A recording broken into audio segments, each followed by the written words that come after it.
put in power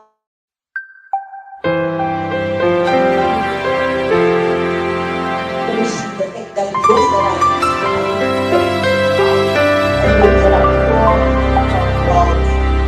lack of effort or trying.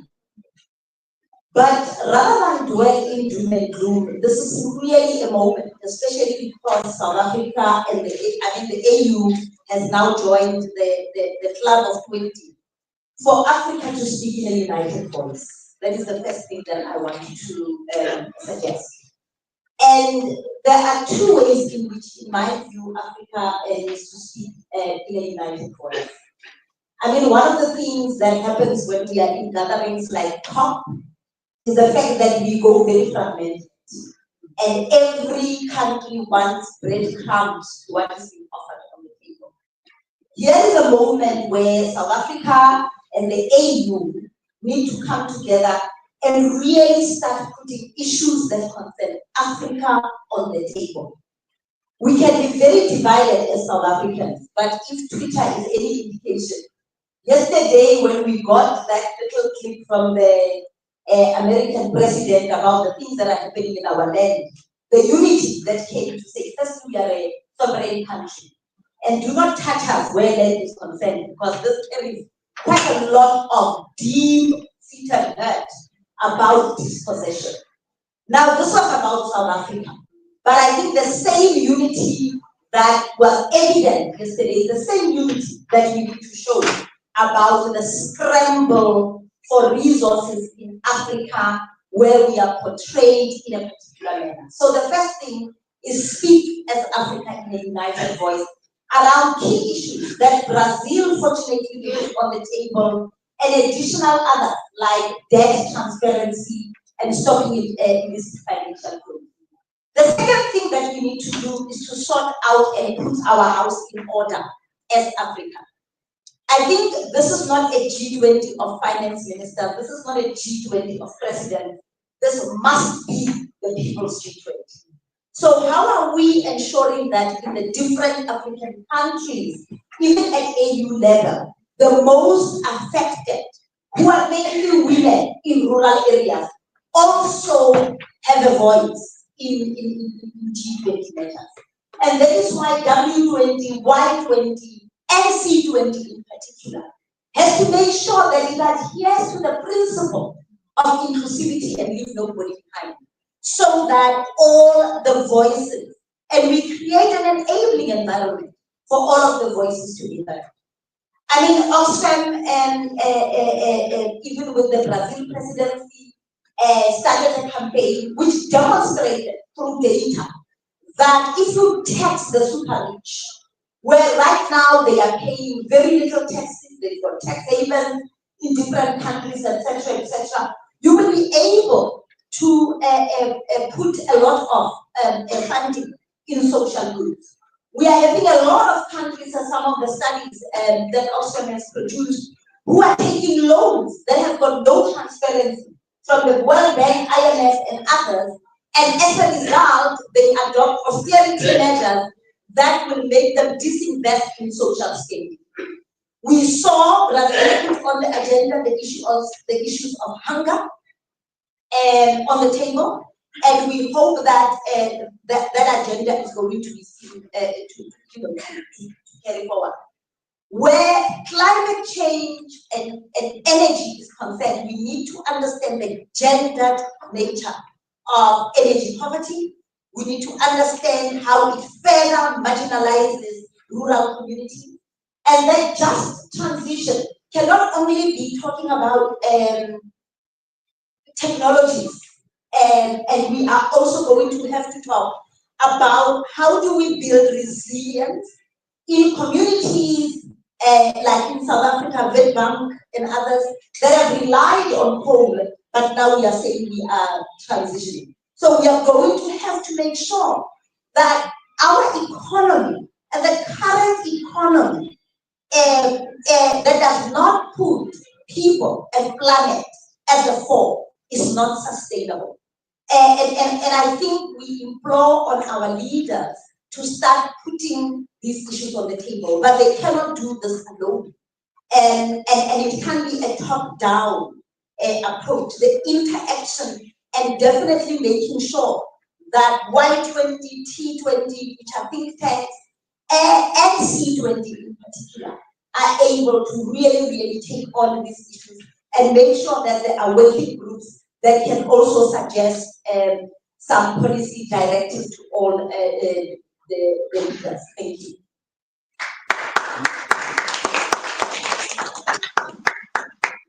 Thank you for those insights, Sarah. It's interesting that you made reference to some of the priorities that were put forward by civil society in Brazil, including really profiling the role that civil society can play in amplifying calls around tax policies that are essentially equitable and really deliver for the people.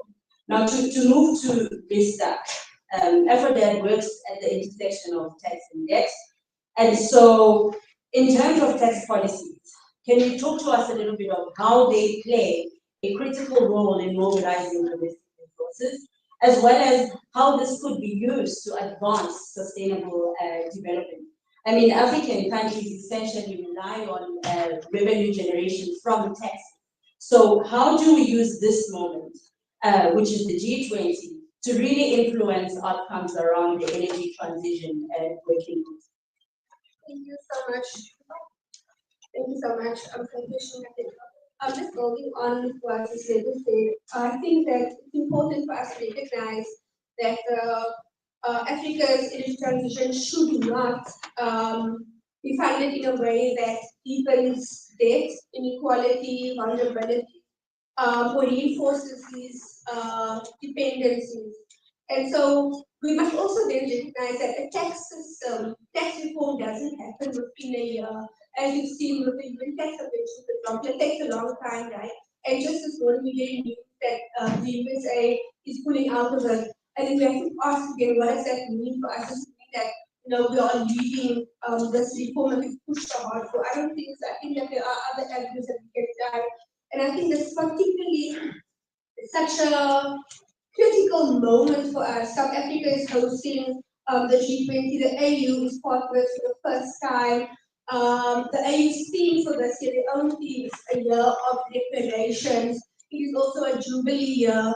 And so these long-standing demands by civil society and its allies centered around debt cancellation, restructuring, centering Africa as rule makers, not rule takers, is something that we really need to push for. And then also what both of you said is that we need to build on what Brazil and other C20 counterparts have done in the years prior and putting these demands on the table, carrying them forward. We can only achieve so much in a year if we try and reinvent the wheel on our own. We have to put in partnership, we have to put building on what's already been done. So the demand for climate finance mechanisms that are centered around grant concessions is something that we should be going for. And I think two things that really stand out that we could be pushing for in this year to mitigate further debt in search of a just energy transition would be advocating for climate resilient sovereign debt framework. This was first brought up during the COP27 in 2017, I think.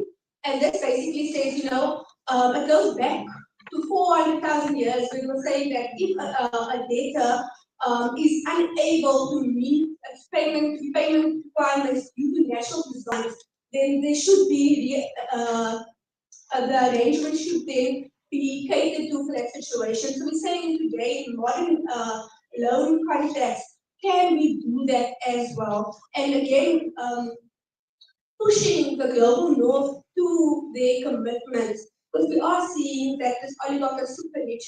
They are just taking and taking and taking and leaving nothing for us. For example, I think it was at the last year's AMI, we had the same conversation where at the mining in Indaba, our leaders actually for the first time came together and said, yes, the global north has had their time to develop, what about us? And we see this unison also between leaders that we also need time to develop on our own terms. So I think this is really a moment for that. And the G20 also provides us not really as a norm and agenda setting space. So it's also for us to push new agendas and to push the envelope on what is being said. So for example, when we're looking at the OECD is a permanent guest to the G20. They come, they're permanent guests of the G20, and that is also where we can say that, listen, you need to reallocate the official development aid allocations. That it does provide provisions for climate disaster and risk and mitigation factors. And the same with IFIs, MDBs, multi-development banks. The IMF and the World Bank, they are also party to the G20. They also come and sit in on those meetings. So we can also then use the technique and tell them we need a reallocation of special drawing rights. These special drawing rights at the moment do not suit African needs, especially when it comes to energy and the just transition. We need to reallocate that and then leverage on climate resilience initiatives already in existence, like the climate fund. It's about continuity, it's about building together, and it's about collective advocacy effort to reduce countries' debt and not push them further into debt, ensuring that they can actually meet their own country's needs and then also avoid more austerity measures, which, as I said, puts countries at the back foot. Thank you. Thanks, Lisa. We've heard about the gender impact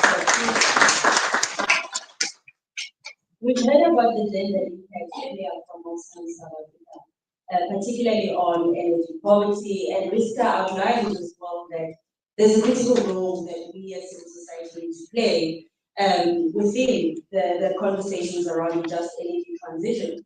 And so within that context, Jennifer, I look over to you to perhaps talk us through your thoughts in terms of, what role can the intersection of new economies presented by the just energy transition really play in addressing some of these gender disparities that we see, particularly given the high levels of poverty, escalating levels of inequality, racial inequality as well. So a little bit of reflections from your side, Jennifer, on where can we locate this work as civil society? How do we influence the various platforms that we have? Thank you for that. I hope I'm audible. So I also thank you for allowing me to add my voice to this conversation. I want to start by saying that as we talk about the energy transition, I think it's important that we ask ourselves questions. A question, the reflections that we've been having since morning, and I think previous answers as well, and which is how are we collectively defining this energy transition? What are we transitioning into and from what, considering our history? But also, what are the politics and ideologies that are informing this transition? But most importantly, and I think also mentioned it as well, are we centering the role and agency of women and other structurally marginalized communities in this process of transitioning? And I think asking ourselves this question then allows us to not take the approach of the energy transition in terms of looking at it as a technical and green energy projects, but approach it about justice. So justice for Africa, justice for African women, but also justice for other structurally marginalized communities thinking about this. And I think this also then allows us to go back and start centering those voices and talk about shifting and reclaiming our power, but also looking at how we can redefine development through colonial, but also in terms of collective well-being, which is something that I will get into later on. And so thinking of that, and as we sit here today, and I know these are statistics that we're aware of in terms of energy inequality, we know that in sub-Saharan Africa, about 650 million people don't have access to energy, but also over 30 healthcare centers don't have access to sustainable electricity. And the problem with that is you find cases where people are dying in hospitals because power went out. Just imagine how tragic that is. You're in a hospital, power goes out, and someone dies. And thinking about it that way allows us to also see that this conversation about energy is not about looking at energy access as a commodity, but as a human right. We will start looking at it that way. And to add on to that as well, I think if we're thinking about this energy transition and bringing in the concept of gender is to say that we also need to look at the grants that women bear when it comes to energy justice. I think it was mentioned already, women are spending more time and resources in terms of collecting fuel to aid in their social and reproductive health, reproductive roles and responsibilities. And also, when we're talking about that, we need to add in the aspects of indigenous communities which are being dispossessed of their lands, but also denied the right to free, prior, and informed consent, and the right to manage their own resources, but also to access the benefits of these that are accrued from their lands. So with that context, the point I'm trying to make is that we need to center women, we need to center indigenous communities, and also other structurally marginalized communities as we're thinking about priorities for the G20, but also more broadly in terms of the energy transition. And now going back to what then needs to happen and how do we bring in the concept of new economies. And I think that we need to acknowledge that we cannot achieve energy justice if we're not acknowledging the harm of and the limitations of the current global financial architecture, which perpetuates neoliberal capitalist interests, colonial legacies, but also patriarchal systems. And this then prevents women from and other structurally marginalized groups. And I keep centering that because it's important that we highlight all these other groups that are being affected by this. It prevents them from shaping their own economic futures. But at the same time, we also need to understand that this system was intentionally created to benefit the top 1%. I think it was already mentioned of growth inequalities. It was meant to benefit the top 1% at the expense of the majority world. So those are also issues that we need to be highlighting as well. And so we need to understand that in terms of the G20 and the countries that are involved in that, is that we have to have common vision of what we're calling a just world. And this requires that we question and we interrogate the existing power inequalities as well as we think about alternatives. And then also comes in the ideas of the care economy, because we cannot be talking about energy transition without talking about the care economy. And so energy transition or just energy transition needs to acknowledge the care economy in that sense, but also the G20 must prioritize investing in energy solutions that center feminist ideologies and perspectives. For example, they need to redistribute and resource the care economy. So we know that care, it continues to be invisibilized, and also despite the fact that care subsidizes the market economy, and care is what sustains us. We're here today because of social reproduction. We're here because of the care economy, but it continues to be invisibilized. So that's something that we need to make sure that we're transforming in our conversations about energy transition. And then it's also important that we prioritize reparative justice, and I know Rizka mentioned this. We need to be looking at different financing mechanisms, so debt refinancing, debt cancellation, but also prioritizing progressive taxes and thinking about world taxes. I know this is something that wasn't prioritized, but it's also important that we highlight that.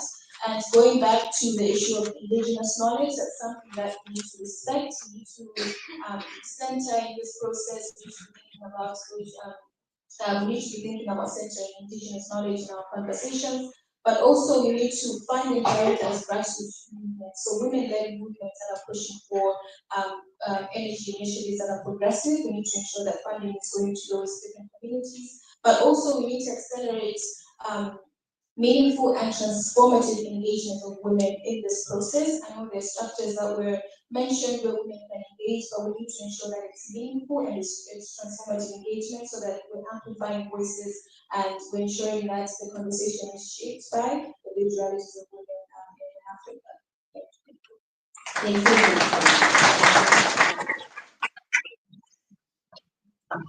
So useful food for thought that you have provided us with the agenda.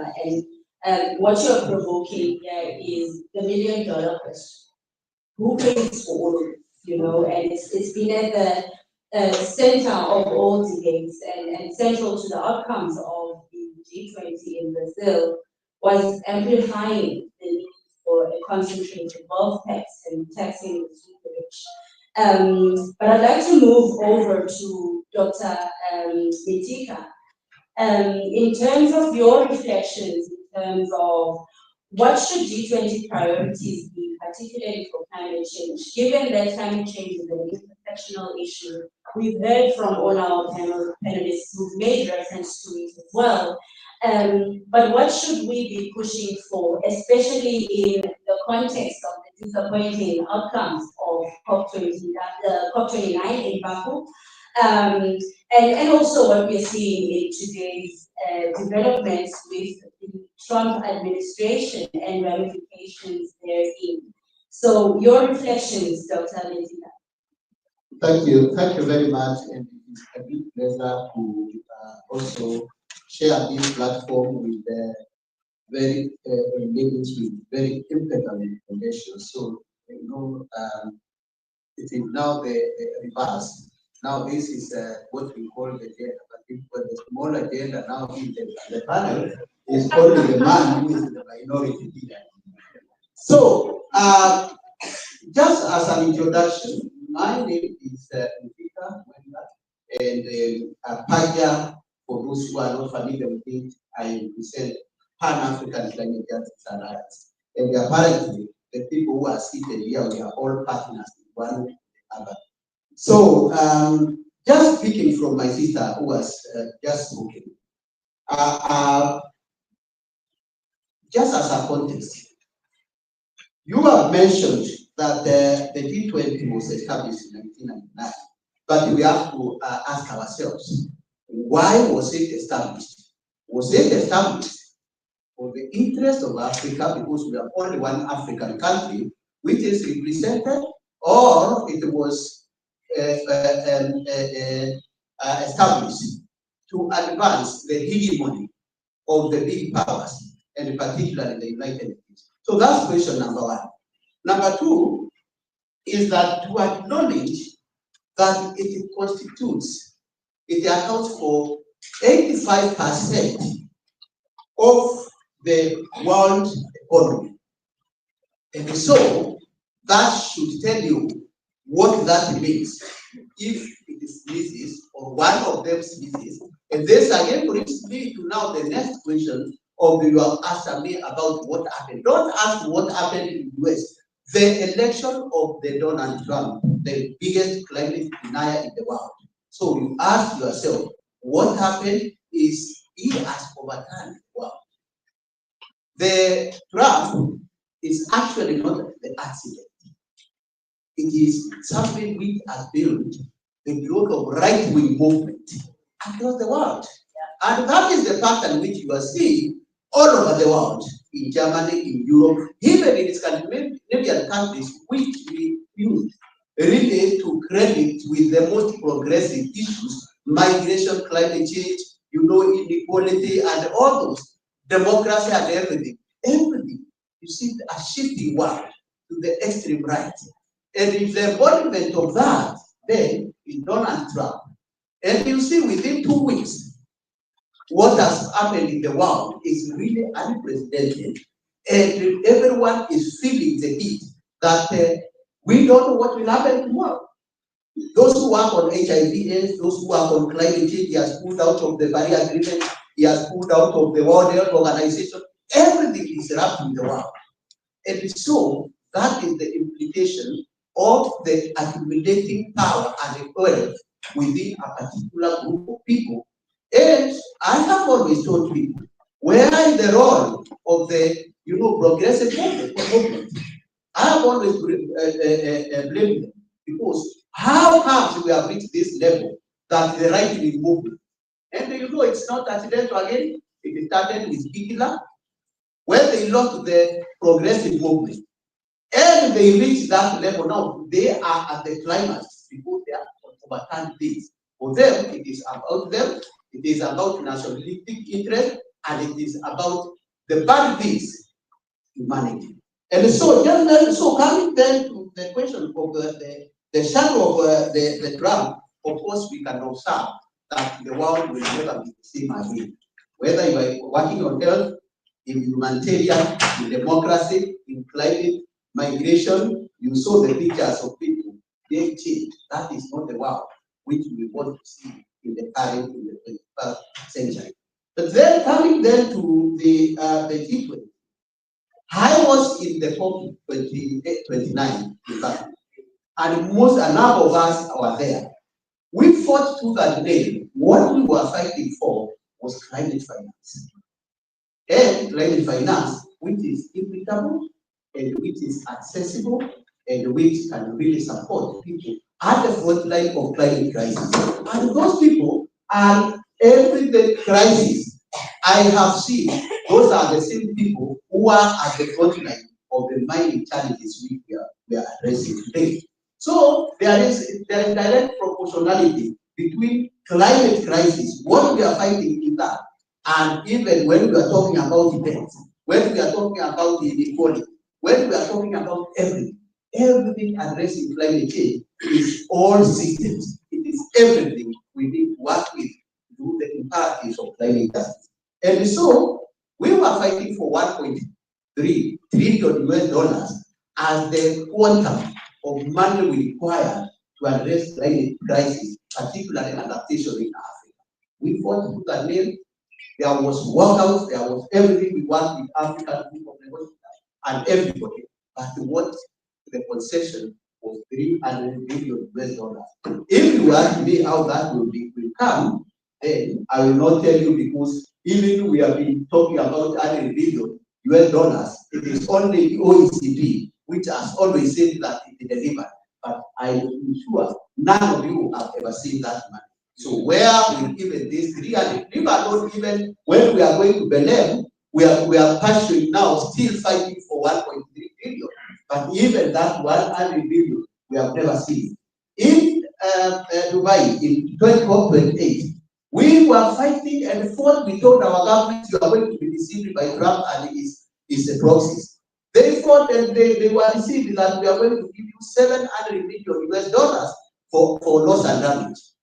Eventually, all of them went singing and celebration, but I did not celebrate. Pagia did not celebrate. Civil society in Africa did not celebrate because we knew it was a deception. In fact, now those governments are telling us that, yes, I think you are right. We were deceived, so that we passed this in Dubai.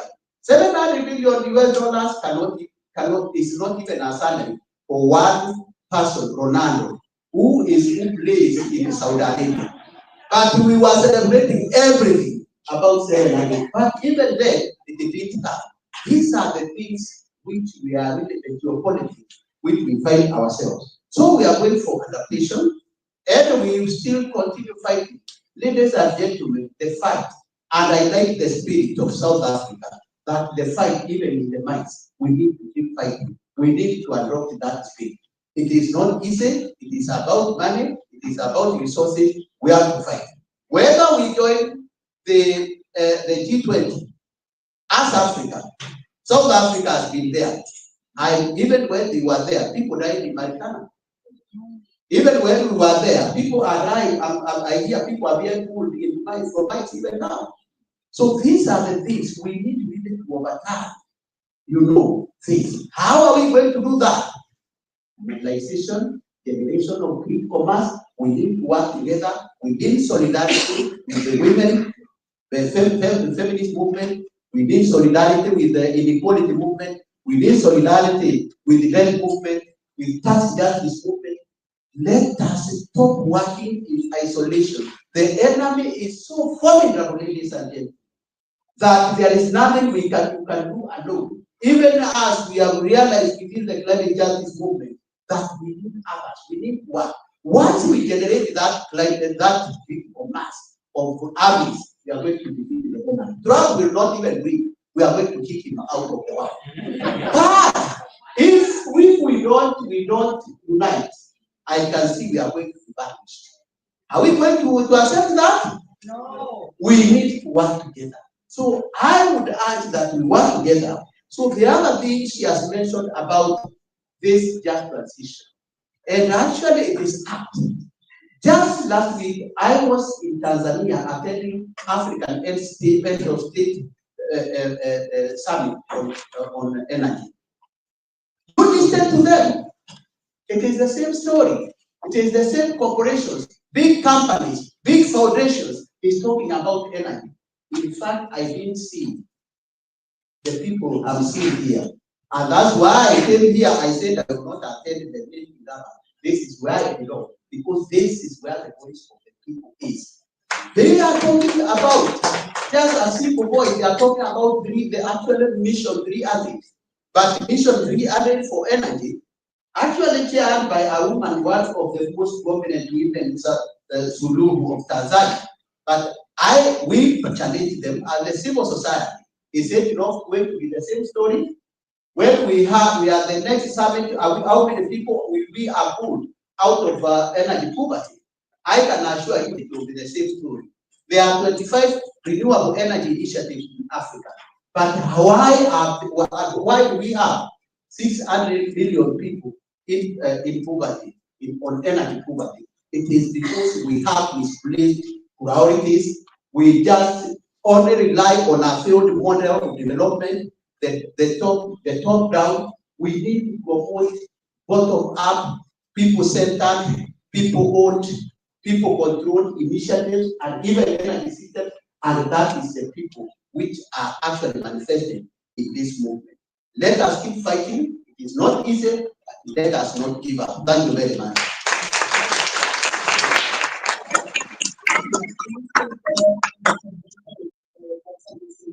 So before we move to wrap up, I also want to give an opportunity to the room, the little time that we have left, to contribute to the discussion as well. I'd like to ask our esteemed panelists that when you respond to the questions coming in, please be concise, but also think about how you also reflect on how civil society can get involved in the G20 process. We are fortunate enough to have the Civil 20 President and Sherpa on stage as well. So any questions, please direct it to the panelists. We'll take a round of 4 hands initially, and then we may possibly do a second round.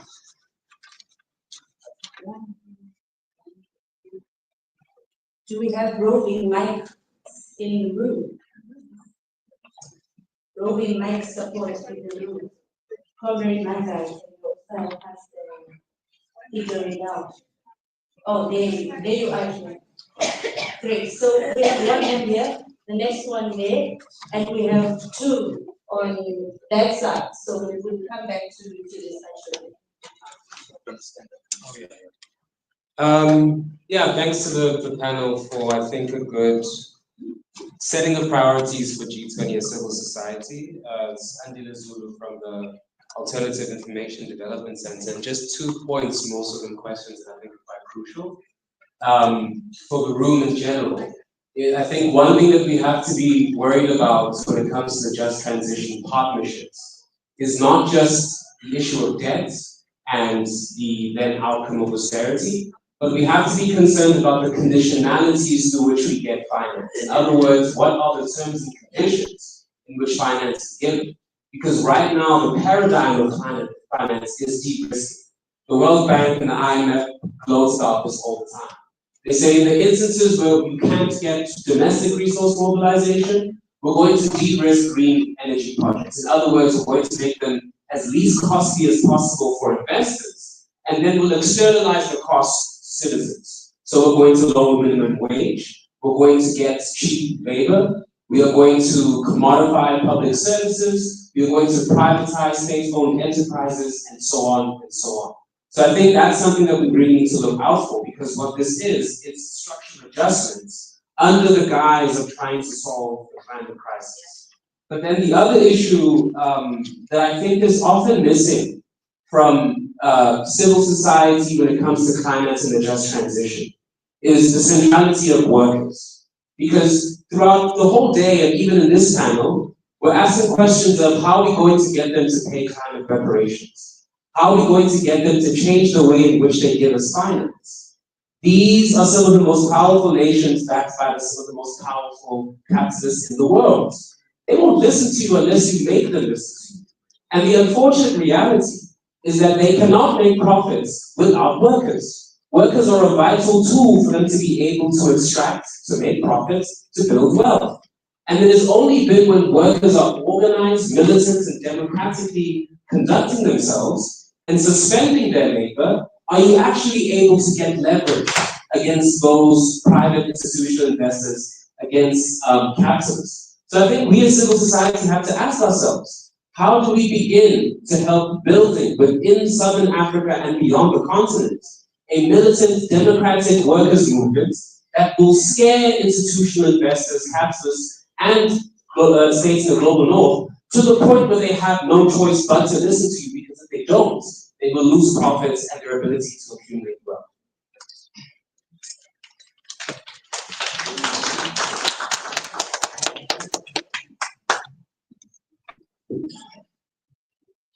Thank you so much. My name is Jeff. I'm coming from the Zambia Activist and President in Zambia. I'm doing my legal studies to the rest of that. My question is on the G20. For everyone, I'm doing my legal studies, and you understand that a poor man has no choice. You can't tell a poor man to sit down because he will do what it takes to get the food. And if you look at the establishment of the G20 1997, 98, it was basically because of the crisis in Asia. So basically now the G20's agenda is to maintain the global economy. And when maintaining that means that some economies like African economies must remain behind. And we know that. So my question is, as organizations present here, what are we doing to ensure that our programming to respond to some global body meetings like the COP, these are progressive meetings like the Davos economic meetings where people go and have fun, go and have for these flights and come back every year. I don't trust those meetings. So what are we doing to ensure that our programming at the local level are informed by the people we represent? Because we're going to have projects, we're going to have programs running for 10 years where we say we are impacting local people, impacting local women, yet there's no proper impact. How informed is our programming by the people?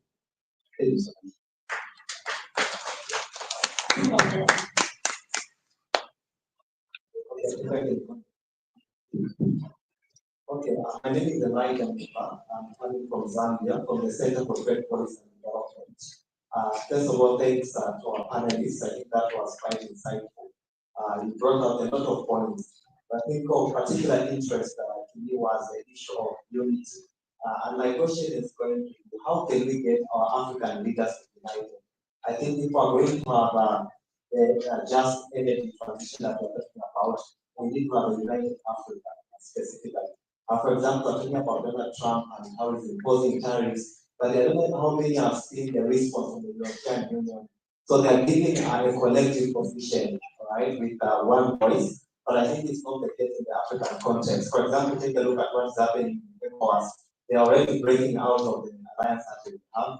You look at the East Africa, what is happening, I think it's almost known, especially to those of us who are from South Africa already know what's going on. SADC does the same thing. So how do we get our African leaders to ensure that they're united? Because to have a just transition, I believe we need first of all to transform our economies. And if we're going to transform our economies, especially in Africa, we need to have a collective position. For example, we could have an African industrial policy, which is lacking. So what should we be doing? While we have such insightful conversations, civil society organizations, and also other non-state actors, but I struggle sometimes to get what the so what is. For example, after we've left the alternative mining in Indaba, what should we be doing to ensure that our leaders in our respective countries can be united, they collaborate more without just focusing on our individual countries? Because eventually we're already seeing some of the leaders who are signing deals with the developed countries, even Donald Trump. Some of them are, I'm almost tempted to mention some of the names, but I might be in trouble. But some of them are going, they are seeking to sign deals because of what they are calling the critical minimum. You don't even know these minimums are critical to them. So how do we ensure that civil society organizations, that our leaders can be able to collaborate like what we are seeing in the European Union? Of course, the United Kingdom is the odd one out, but at least they can benefit. There was one last hand that side, and then we'll come back to the panelists to respond. Comrades, I'm also mindful of time. We are being squeezed a little bit, so let's be concise in our input so that other comrades can also have a chance to contribute. Thank you. My name is Jimmy Harrison. I am a community that is coming from Namibia, the West Constituency. It was a very critical question that my brother asked me. It was one of the first questions that I wanted to put to the panel. But then, for time situation, I will just as my brother said. But then I just want to dig a bit deeper into this beautiful booklet known as the Model Law on Mining on Community Land in Africa. My brothers from Zimbabwe, I think you must be aware of this wonderful book that has been established through the years of 2013 to 2016. If we, the African countries, adapt to this model of laws and influence our legislatures, especially the environmental management laws and mineral prospecting and mining acts, to involve these laws that are within this booklet, then I think we'll be moving in the right direction. But then this will only be happening if we have to unite. So the question again ranges down to why don't we African countries either economically and in the type of security unite, because that is the important one. Secondly, I would like to ask, especially for us now, we are asking the question as to for who is this just energy transition? Instead of asking that question, why don't we say, when are we studying to take responsibility for our resources? When are we mining by ourselves? We have got an example case study of a community of women that is gathered to decide they are going to establish a deep processing plant in which they are going to process things by themselves and then they are going to sell it just like other people are doing instead of working. When are we going to adapt models where we implement such projects in each and every African country to assure that we are the ones that are responsible for mining activities in our country? Thank you. Thank you. So we're going to take one more and then we come back to the panel. Thank you. Notas Dulce, my name is Dulce Maria Pereira. I'm a professor at UCT from Brazil. I wanted to ask a few questions very quickly.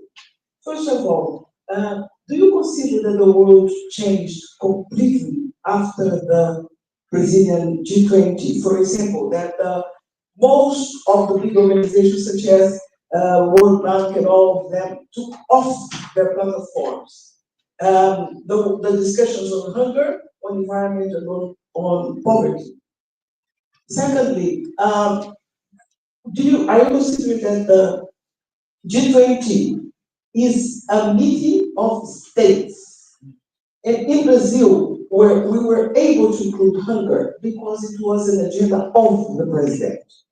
I coordinated the women's, technically, the women's group, the first women. And we were able to keep a state's debate pushed with the scientists, pushed with the feminists and with the women's movements. Because we had a government at that time, and I'm not saying that the government is perfect, but at that time we were able to really engage the feminist movement and women's movement with the government to organize the first document we organized. And we had to fight with the countries. Except for South Africa, who supported us at that time, we had to really fight with other countries in order to keep basically the document. And we were only able to do disasters because civil society, against the will of the government, really mobilized, the whole country with an agenda on disasters. That's why that document on disasters is part of that. And then, if you are aware that issue of taxes is now something not to talk about anymore. So how? I think that one of the main issues, and that was what I'm going to ask, because it was also very complicated with the government. How civil society is going, what's the strategy of civil society to convince the government not to boycott the civil society's movements on that?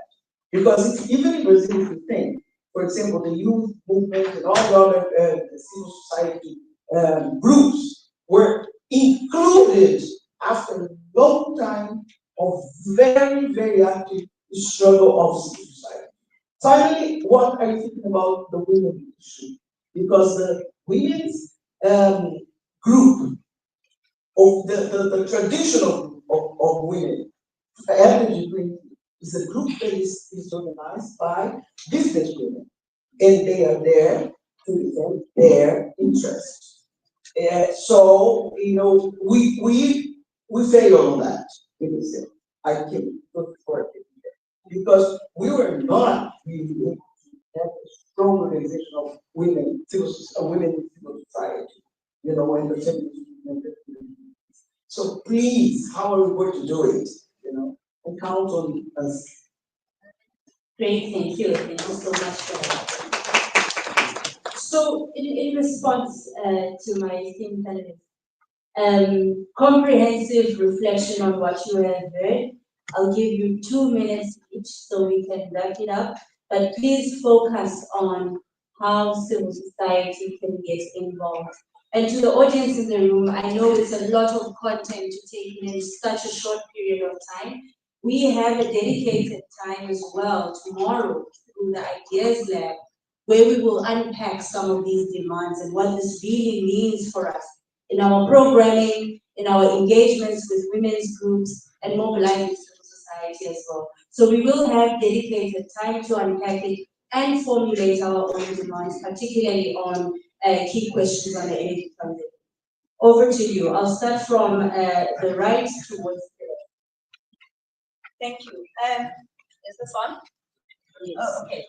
I only have two points. One is the fact that the disunity of Africa is by design. And the design is not because Africans do not want to unite. I think there are so many forces that are at play that are part of a larger colonial project to make sure that Africa is not united. And I think we need to be cognizant of that. Otherwise, we are going to victim blame and look at ourselves and say, what is wrong with us? Why are we not united?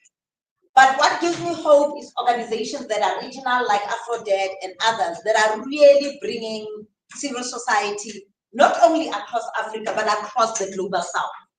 And I really want to link it to the questions that you asked. How are we going to do it? We are going to lean on Brazil. That's just how we are going to do it. Even right now in our leadership of the C20, part of what we are doing is to talk to Brazil. Understanding, of course, that there are differences. Understanding, of course, that the political climate is a little bit more different. You know, Brazil was handing over to South Africa, India was handing over to Brazil, and even that transition is very different from the transition between Brazil and South Africa.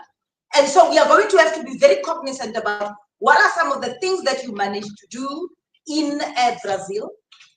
Yeah, I suspected my mic is off. It's just my well-inherited voice that has been carrying me. I did not start, but I want to say that Africa is not divided because Africans can't unite. It's a design. We are broken down systematically. Our languages, our institutions, our leaders, you know, and it's a project that has taken many, many years. But we need to lean on regional bodies, regional organizations, forums such as these, to basically bring civil society across geographies. So rather than geographic communities, but communities of practice, and support the work that they do and make sure that they are able to bring various voices together. That will at least unite the African voice. The second one is, how are we going to do the wonderful things that you say we need to do? We are going to learn from Brazil and lead on Brazil. There are a number of things that we've already inherited as we take over the leadership of C20. Brazil has been quite generous in giving us some of the lessons that they have that they have learned. Last point, I mean, it's interesting, the questions about these meetings, etc. And I think that it's a very point when people say, what do you achieve? But you ignore them at your own peril. And, you know, I know that Davos, Oxfam does not go there for lunches, but our global inequality report is launched at Davos. We could launch it in a township in Cape Town or in a township in Kenya. But we are able to enter a space and be at the table of the superpowers and say to them, as you are negotiating how you are going to slice up the world and how you are going to slice up Africa, there is an issue of inequality. So it's also about how do you strategically use some of these platforms. The issue of labor is an interesting one, Because the labor movement, like Unity in Africa, has been systematically broken down. In South Africa, it was one of the movements that also helped us deliver democracy. So as I said, around how do we speak in the United Voices, then there is also a lot of cleaning up we are going to have to do. And even as we talk about labor, somebody here spoke about the care economy. There's a lot of people, even when we talk about labor, that are excluded, and they are mainly women. We have seen in Africa how the labor movement has become patriarchal, and it has been led by men who don't want to recognize the informal economy, women's labor, and in fact have been gatekeepers to make sure that a labor of women is not recognized, because they've also been self-interested. In a country like South Africa, we are going to ask ourselves, what has the labor movement achieved once it became part of the tripartite alliance? So in a lot of ways, what is good about crisis is that it allows us to think outside of the box, because maybe it's not a square box, maybe there's not even a box, maybe it's something else. And also things like automation, the global labor market, and a lot of people, who are operating businesses, and issues like unemployment in South Africa. So this is a time to really think. When we say we want to use labor, which labor are we recognizing? Which one are we not recognizing? Which economy are we talking about? And one of the things that we can do in South Africa as the G20 is to start talking about the fact that there is a thriving informal economy, there is a thriving care economy, and unless you have a gendered look at the economy, you are not going to create an economy for people. Thank you. Thank you so much. So I just want to build on what Oksana has said and try to answer some of the questions. I think when you're speaking about what we do or what we achieve when we go to these meetings, I think especially with the G20, taking an insider and outsider approach is what we are going for. Organizing on our own, organizing with others, learning from others, and in that way, for example, I think the People Summit is an example of that. And then in terms of the question around labor and workers, I also find that very interesting because, for example, I think we have to again look at building critical mass, and around the G20, somebody said, it was the agenda of the global north, and what does it mean for us? So how do we build this critical mass? How do we, since Lebo mentioned that, workers play a crucial part in the liberation struggle of many African countries. So how do we re-radicalize ourselves? I think if you look at the Palestine example, many people in South Africa, for example, took to the streets, but when we looked at our voting, how many people voted for the DA? So how do we then think about what does radicalization mean? What does showing up mean? What does opposing these powers mean? And how many of our practice comfort are we really willing to give up for regaining our power? And so there's also this working class divide, the haves not. And what role does the media also play there? So again, it goes to the issue of unity. How do we unify Africa? Because this is a G20 for and by Africa. The G20 is a norm and agenda setting space. How do we come together to push the agenda to change those norms? So we have to think strategically and back, trying to answer your question. Thank you.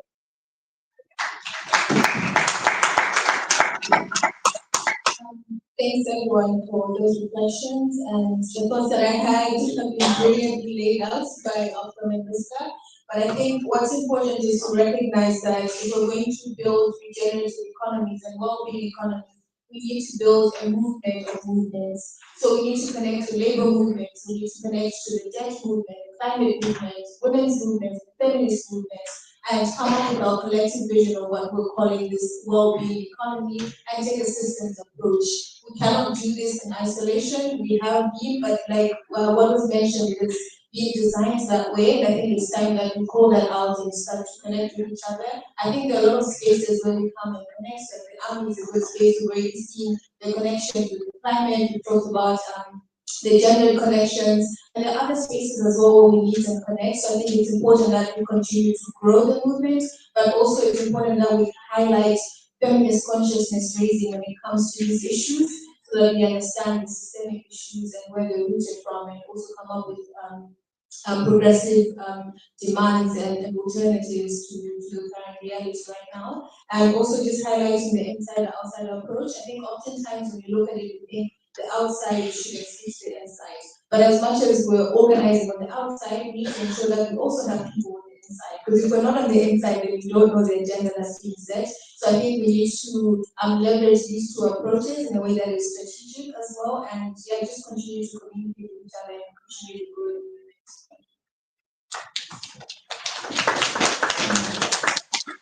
So a number of questions were asked, some of them were rhetorical. So I go ahead. What do we do as a civil society organizing? First, let me say that we cannot unite African leaders.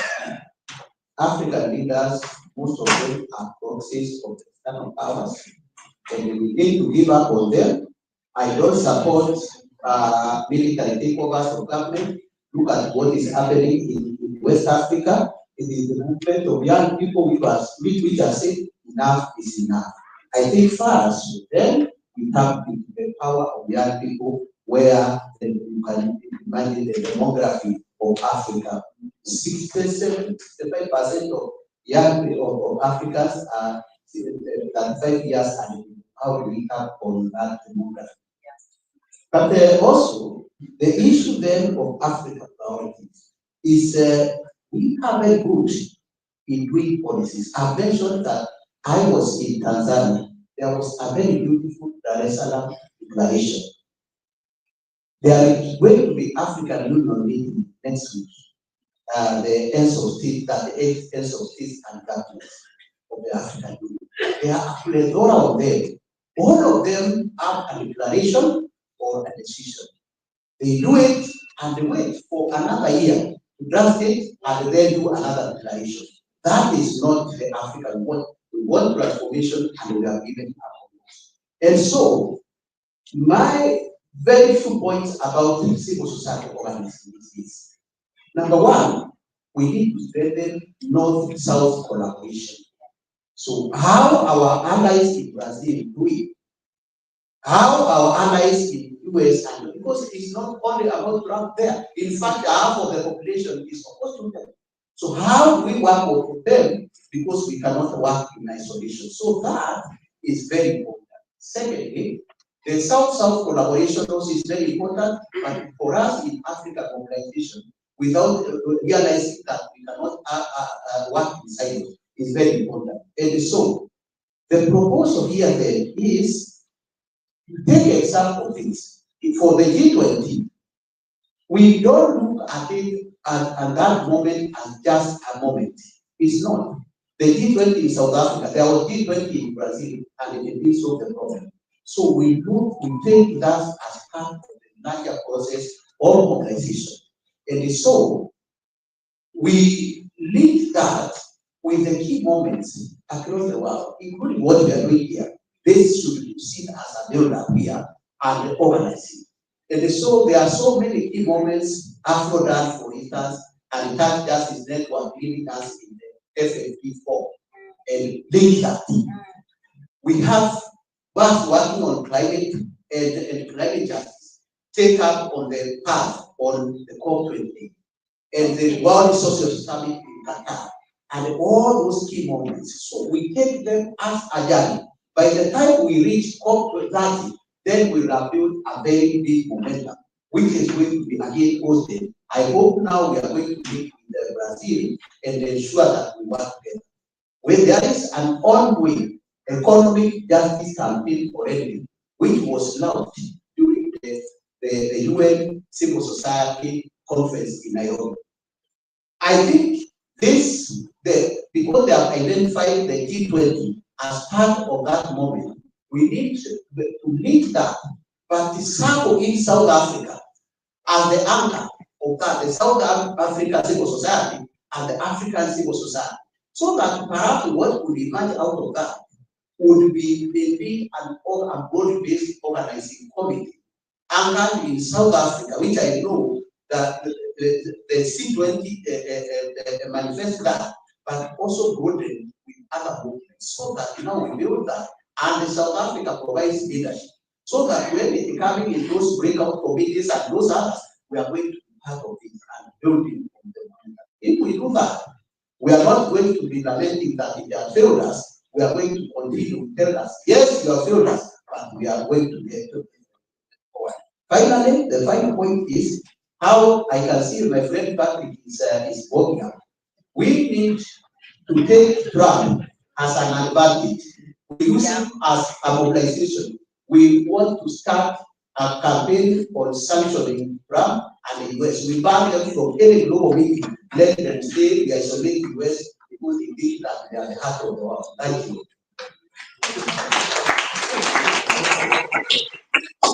Comrades, thank you for being with us. I will not attempt to summarize the great inputs that we have heard from our panel. All I can say is that we've heard that we really need to act in solidarity to seize this moment. It's only coming back in the next 21 years. So let's contribute to mobilizing. Let's use this as a moment to build on so that eventually we see a world that is not only free, but equal as well in terms of economic participation and meaningful engagement as well for sustainable livelihoods. With that, please a round of applause for our panelists.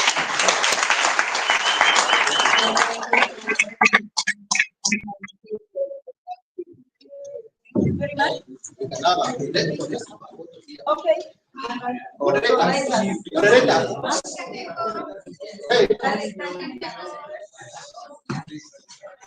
It's been a beautiful session. Please don't walk out just yet. I will make a few last and final announcements. I'll very silently take the group photo. Sorry,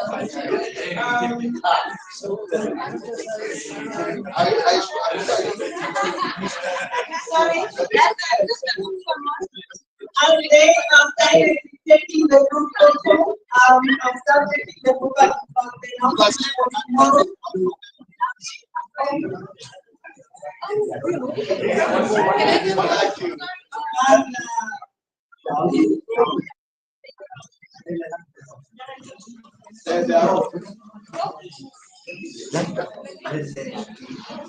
All right, thank you so much.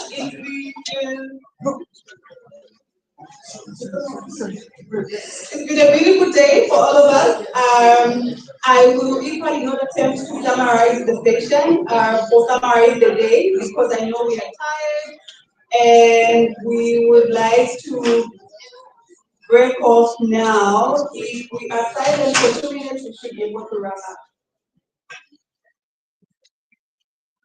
Good evening again. Thank you. So we've had a beautiful day, we've had beautiful sessions. The Army still continues tomorrow and the other day. I think there's been a lot of emphasis on working together. We need to be intentional about not working in isolation. There's a saying I've always believed in: the power of the people is always going to be stronger than the people in power. As long as we stay together, we stay connected. Together, we can. There's been several deep conversations and unpacking the critical question of our time: energy transition for who? There's been information overload. I'm sure we'll have a lot of time to digest it overnight as we come back fresh tomorrow. So in terms of announcements, as we end the day, give me a moment. We have a side session tomorrow early in the morning that will be led by Natural Resource Governance Institute. The theme is driving equitable value addition for Africa in global mining supply chain. It will be held here in the Harlem Hall at 7:30 hours to 9 hours. So this is the breakfast session. Please, those that can, make your way to that session tomorrow. Tomorrow we're starting promptly at 9. We have seen how much we've run way over time today because we started a bit late. So we'll attempt to start at 9 tomorrow, whether we have 2 people in the room or 5. so that we're able to end on time. For the purpose of those that come early, I think it's respectful to respect their time as well, as much as we respect those that come much later. The ideal lab sessions for tomorrow will be shared by email tonight. Please check them out, but they'll also be available at the reception desk as you walk in. Please return all the interpretation headsets and recover your passports and IDs before you leave, so that they don't end up getting misplaced, but also so that you don't lose the headsets home. Please find out about the side events at the hotel reception desk and join in the networking opportunities tonight. So we still have other side events. I know we're tired, but please just find time to support our colleagues, but also just engage in the conversation. Thank you so much for being patient with us. Thank you for a beautiful day, and we look forward to seeing you tomorrow. Thank you.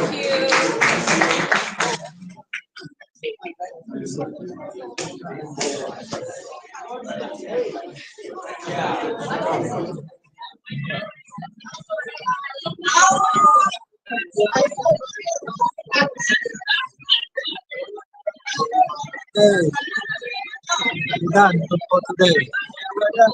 What is the school doing? What is the school doing?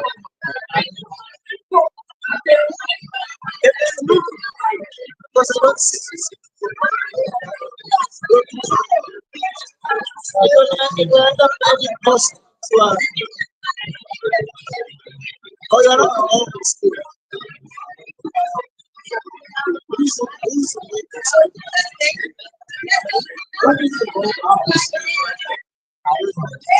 Much, I have no idea. You have no idea? I have no idea.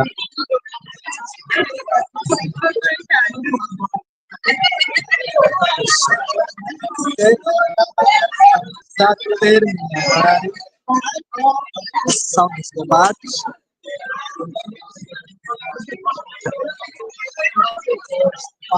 E o dia foi longo, vocês acompanharam. A quem acompanhou as sessões, o dia foi bastante longo. Debates. Amanhã depois acompanhou-se da debates de grupos e esta sessão.